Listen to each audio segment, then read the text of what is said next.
შევა მამებს იქნებოდა რომ ალბათ დარჩეთ ბავშვებად, სადაც შეიძლება მეთხანს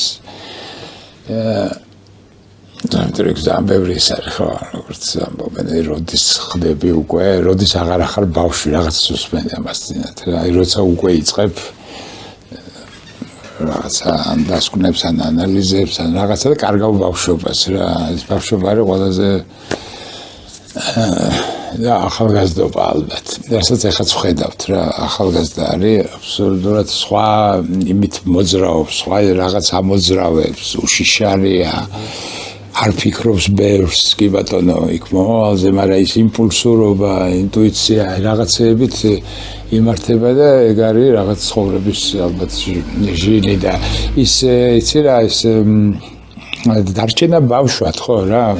მე ძალიან ბევრს ხვდები ხოლმე, იყო ხოლმე რაღაც კლასელებიც შეხვედრა რაღაც ხვდები რაღაც კაცები არიან ქალი და მე რაღაც გონე რა ჩერჩეტივით კი ბატონო ხელოვანი ყოველთვის უფრო რაღაც ისეთი ხარ და ისე იცვავ და არ აქცევ ყურადღებას რაღაცეებს თქვა და რაღაც მაგრამ და გარეგნულად შეიძლება მაგრამ იმითაც იცი უნდა ალბათ ხო რა მეტი ზღაპრები და მეტი ბავშვობას უსურვებთ